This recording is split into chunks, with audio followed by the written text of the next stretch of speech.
One of the biggest misconceptions I see when it comes to the menopausal years is focusing on the wrong hormone. And in today's video, I'm going to explain why perimenopause and menopause are not an estrogen deficient state. Most women are told that their symptoms, seeing insomnia, weight gain, anxiety, water retention, mood swings, and joint pain, are due to low estrogen. But actually, it's the opposite. And I'm going to explain why. And I promise by the end of this video, you will never look at low estrogen the same way again. If you're new here, welcome. I'm Linda Vizzoli, nutritional therapist, health coach, and senior lecturer at the College of Naturopathic Medicine in London. I help women understand their hormones, restore their energy, and feel confident in their bodies again through simple nutrition and lifestyle shifts, which honor our unique female physiology. And if you enjoy these videos, please consider subscribing to stay up to date with my content. Now, let's get into it. Okay, let's start by nerding out a little with a quick recap of the menstrual cycle. Stick with me. It's really important for understanding what's actually happening in the menopausal years. So in the menstrual cycle, we have 4 phases. First, the follicular phase, where follicles mature and the uterine lining is rebuilt after menstruation. The main hormone here is estrogen, the hormone of growth and proliferation. Estrogen, it's stimulating. It gives us energy and focus, makes us feel sassy in that first half of our cycle. But here's the key point. If it goes unchecked, we start to see imbalances. Think anxiety, restlessness, insomnia, mood swings, rage, and constant rumination. As we approach ovulation, we get a surge of estrogen, but also luteinizing hormone and testosterone, which is why libido often increases and everyone around us suddenly looks hot. You know what I'm talking about. Then ovulation happens, the main event. A dominant follicle is released, and what's left behind, the corpus luteum, starts producing progesterone. Now, progesterone, as the name suggests, is a progestation hormone. It supports pregnancy, stabilizes the uterine lining, and keeps everything calm and regulated. But it's also so much more than that.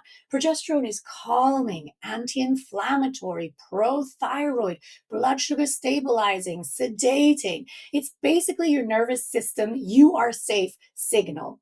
And if pregnancy doesn't occur, progesterone and estrogen drop after about 14 days, the uterine lining sheds, we menstruate, and the cycle begins again.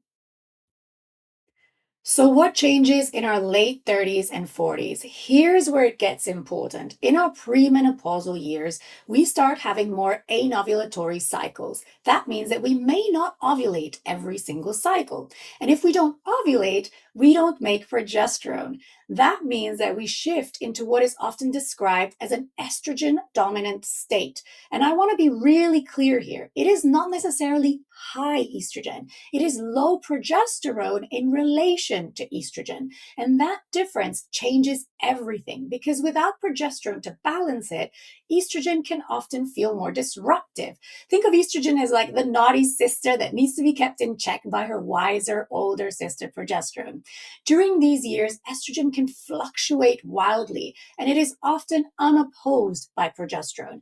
And when estrogen is unopposed, that's where we start to see these symptoms: anxiety, insomnia, thyroid issues, water retention, mood swings, PMS, and even growths like fibroids, polyps, or cysts. We may even see things like rumination, histamine issues, and that classic tired but wired feeling at night. You know the one where your body's exhausted, but your brain is suddenly ready to reanalyze every conversation that you've ever had. Now let's talk about menopause. In menopause, we stop ovulating altogether, which means that progesterone production essentially goes to zero. Yes, zero, not a little bit low, gone. We do still produce progesterone in small amounts in the adrenals, but most women reach menopause with already depleted adrenal function due to years of chronic stress, dieting, low carb, over exercising, not enough recovery. Estrogen, however, does not disappear completely. We still make other forms of estrogen in our fat tissue and in peripheral tissues in the body. And this is where Ray Peat's work becomes relevant because Ray Peat described how estrogen estrogen can be produced in many tissues under stress, not just the ovaries and the breasts. And this tissue production actually increases with age. He says, in aging, the sharply decreased progesterone production creates a situation resembling the follicular phase of the menstrual cycle, allowing tissues to concentrate estrogen even when the serum estrogen may be low.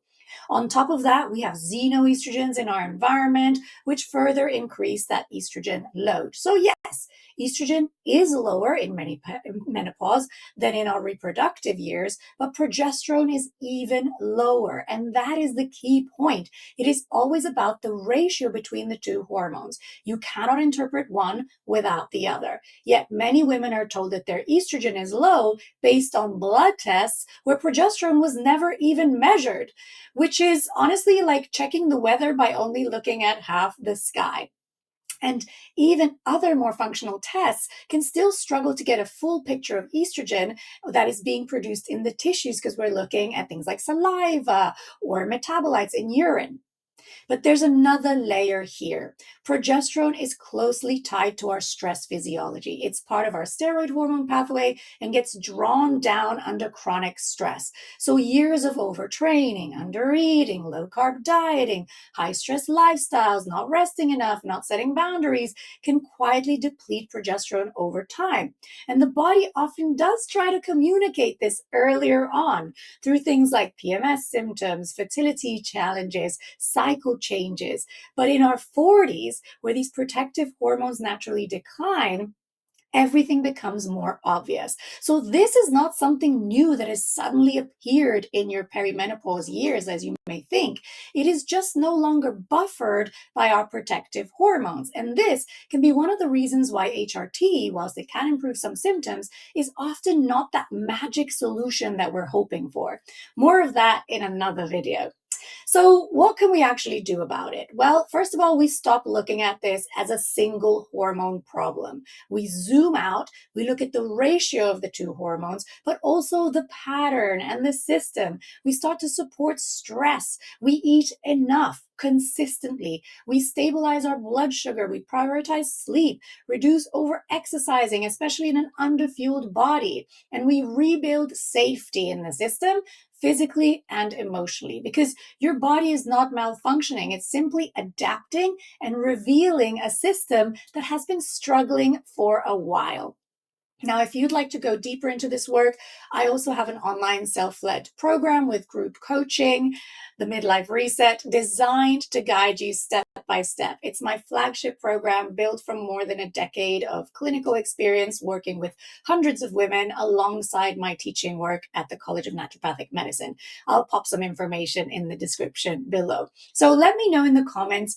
I'd love to hear what part of this felt most relevant. And if you've ever been told that it's just low estrogen, you are definitely not alone. Thank you so much for watching, and I'll see you next time.